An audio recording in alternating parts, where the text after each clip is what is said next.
આ લોકોને બતાવી દેવાનું છે કે ચૈતર વસાવાને હેરાન કરે એનું શું પરિણામ આવે. મેં કીધું ગાંધીનગર નથી જવાનું, આપણે નેત્રંગત ભેગા થઈશું. અને એક બાજુ નરેન્દ્ર મોદીનો કાર્યક્રમ, એમાં 7,000 પોલીસ, 2,000 શિક્ષકો, 2,000 તલાટીઓ, 2,000 ગામ સેવકો, 2,000 DRDA વાળા અને બધા અધિકારીઓ થઈને 10-12,000 અધિકારીઓ અને 5-7,000 લોકો. અને બીજી બાજુ ચૈતર વસાવાની સભામાં સ્વયંભૂ 1 લાખથી પણ વધારે લોકો ઉમટી પડ્યા. એટલે અહીંયા જે ભાજપની ટોળકી છે એ ટોળકી તો અહીંયા GIDCઓના હપ્તા ઉઘરાવાના, સિલિકાવાળાના હપ્તા ઉઘરાવાના, કોરીઓવાળાના હપ્તા ઉઘરાવાના, ઇનલીગલી ખાણો ચલાવવાની. એટલે એ લોકોને સત્તા જતી રહી તો એ ફફડીને મરી જાય એવા છે. એ લોકો જો તાલુકા જિલ્લા પંચાયતની સત્તા જતી રહી તો ફફડીને મરી જવાના છે. એટલે તમારે છે ને તૈયાર થઈ જવાનું છે, બસ સત્તા ખોચી લેવાની છે. એટલે એમને ખબર અક્કલ આવી જાય એવું કામ છે. તૈયાર છો બધા?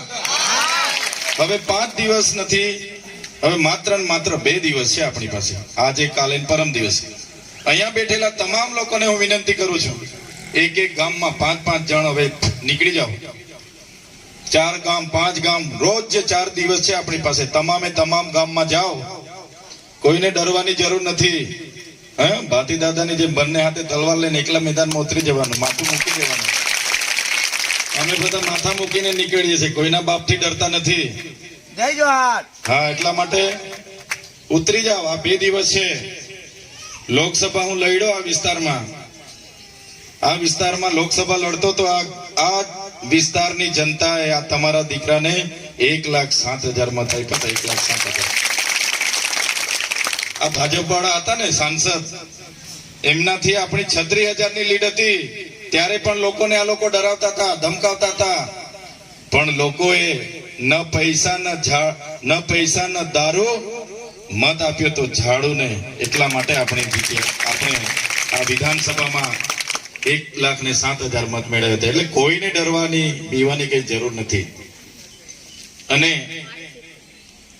હજુ તો અમારી શરૂઆત છે. આમ આદમી પાર્ટીને કહેવાતું હતું કે આ તો ના ચાલે, કે 22માં અમે શરૂઆત કરી ને. મોદી નો ગઢ છે, અમિત શાહ નો ગઢ છે, ભાજપ નો ગઢ છે, આમ આદમી પાર્ટી ના ચાલે. આજે ગુજરાતમાં 6,500 ઉમેદવારો આમ આદમી પાર્ટી ઉતાર્યા છે. પોલીસ વાળા ફોર્મ ખેંચાડવા માટે આવતા હતા, એમના કોન્સ્ટેબલો, નેલસીબીન, ભેલસીબીન બધા કેસ કરીએ, આ કરીએ, તળીપાર કરીશું, પાસા કરીશું, ફલાણું કરીશું, ઢીકણું કરીશું. એક પણ આમ આદમી પાર્ટીનો કાર્યકર ડર્યો નથી એમનાથી. જેલમાં જવાથી અમે ડરતા નથી. જેલમાં તો મહાત્મા ગાંધી ગયેલા, જવાહરલાલ નહેરુ ગયેલા, સરદાર વલ્લભભાઈ પટેલ ગયેલા, અરવિંદ કેજરીવાલ ગયા, સત્યેન્દ્ર જૈન ગયા, સંજય સિંહ ગયા, ચૈતર વસાવા હાથ વાર જેલમાં જઈને આવ્યો છે. એમની જેલથી પીવા વાળા થોડા છે. આદિવાસીઓના પૂર્વજ હતા બિરસા મુંડા. આદિવાસીઓના અધિકારો માટે એમણે જેલમાં 25 વર્ષે શહીદી વહોરી હતી. તો આપણે આદિવાસીઓના અધિકારો માટે લડીશું, છેલ્લા શ્વાસ સુધી લડીશું. એટલે કોઈને ડરવાની જરૂર નથી. આ વિસ્તારના આગેવાનો, ખેડૂતો, બધાને ખબર છે. ખેડૂતોને આજે પાકના ભાવ ડબલ કરીશું. ક્યાં ગયા એમના વાયદા? ભાજપ વાળા કહેતા હતા ને વર્ષે 2 કરોડ નોકરીઓ આપીશું. 12 વર્ષથી છે શાસનમાં, 24 કરોડ નોકરીઓ આપવી જોઈએ ને. ક્યાં ગઈ નોકરીઓ? બધાને જનધન ખાતા ખોલાવ્યા. આખા દેશમાં રેકોર્ડ બનાવ્યો કે અમે 80 કરોડ લોકોના ખાતા ખોલાવી દીધા છે. અને એમાં 500,000 રૂપિયા ડિપોઝિટ કરાવી. 15 લાખ રૂપિયા આવીશું. ભાઈ આવી ગયા તમારામાં? ખાતા ખોલાવ્યા તો યાદ છે ને બધાને? ખાતા બધાને યાદ છે, ખોલી નાખ્યા. પણ એમાં કઈ હજુ આવ્યું નથી. કાળું ધન તો આપણા ઘરમાંથી બહેનોએ જયારે દવાખાને જવા માટે, છોકરાની ફી ભરવા માટે, કોઈ લગ્ન હોય ત્યાં જવા માટે સાનામાના 1,000-1,500 રૂપિયા, 2,000-5,000 મૂકી રાખ્યા હતા ઘરવાળાની ચોરી ચૂપેથી. એ પણ પેલા મોદીએ કીધું કે ભાઈ એ જ કાળું ધન છે, કાળો બહેનો, કાળો જમા કરાવો. એ બી જમા કરાવ્યા ને, 1000 વાળી, 500 વાળી. યાદ છે ને બધાને? એટલે આવા ઠગ લોકોને હવે મત આપવાની જરૂર નથી. અમે તમારા માટે બેઠા છે. એકવાર ઝાડુના બટન પર મત આપો અને આ લોકોની સત્તા હવે ખોટી લેવાનો સમય છે. એટલે હું તમને અપીલ કરવા આવ્યો છું આમણે તો સત્તામાં બેસવા માટે પૈસાનો ધૂમ ઉપયોગ કરશે. 1000 2000 5000 કઈ વાંધો નહીં. એ લોકો પોતાની કેળો વેચીને કે શેરડી વેચીને તમને પૈસા આપવા નથી આવવાના. કોઈ કપા વેચીને કે મકાઈ વેચીને આપવા આવે છે ભાઈ પૈસા. જનતાના પૈસા 5 વર્ષે લૂંટી ભેગા કરી અને પછી ચૂંટણીઓમાં એ જ પૈસાથી મત લેવા આવવાના છે. ત્યારે 1000 આપે તો 2000 માંગી લેજો, પણ મત બધાને કહેજો કે ઝાડુમાં જ આપવાનું છે. તમારા ધારાસભ્ય તો વિધાનસભામાં જાણે બપોરનું આવે, હાજરી પુરાવે, બપોરનું ટિફિન જમી પાછા રૂમ પર જઈને હોઈ જાય. એક શબ્દ ઝઘડેના લોકો માટે આજ દિન સુધી બોલ્યા નથી. બોલ્યા હોય તો તમે રેકોર્ડ કઢાવી લેજો.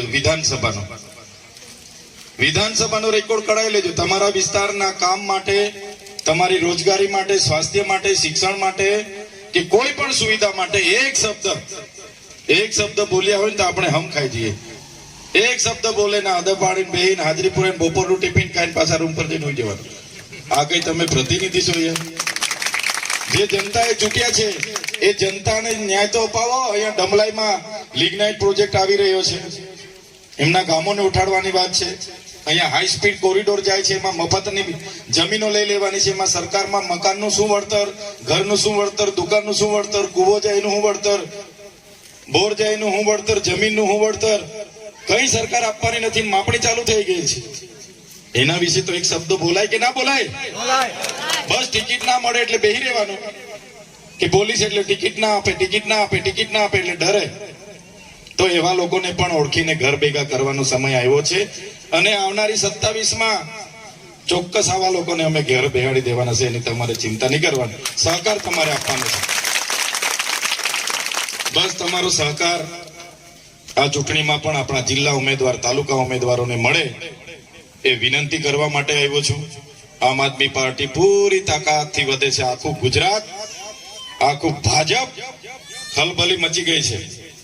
આજે આ ચૈતર વસાવાને જેલો કરીને પણ આજે આ લોકોને સંતોષ નથી. આજે ડેડિયાપાડામાં નથી જવા દેતા.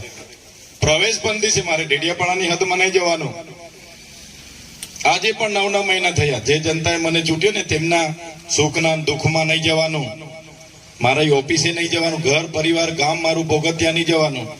પણ હમણાં ડેડિયાપાડા વાળા ફોર્મ ભરવા માટે નીકળેલા ને કાલે સભા હતી. હજારો લોકો કાલે ભર તડકામાં 2 વાગે સભામાં આવ્યા.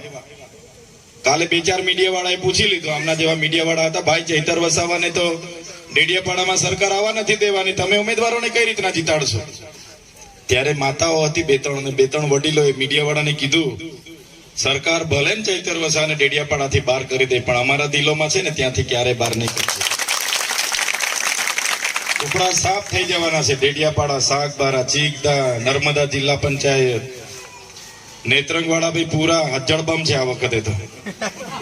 બસ તમારે ઝઘડિયા અંબાડી લેવાનું છે. આ વિસ્તાર વાલિયા, નેત્રંગ ને બધું જડબે સલાક છે. એટલે ચિંતા કરવાની જરૂર નથી.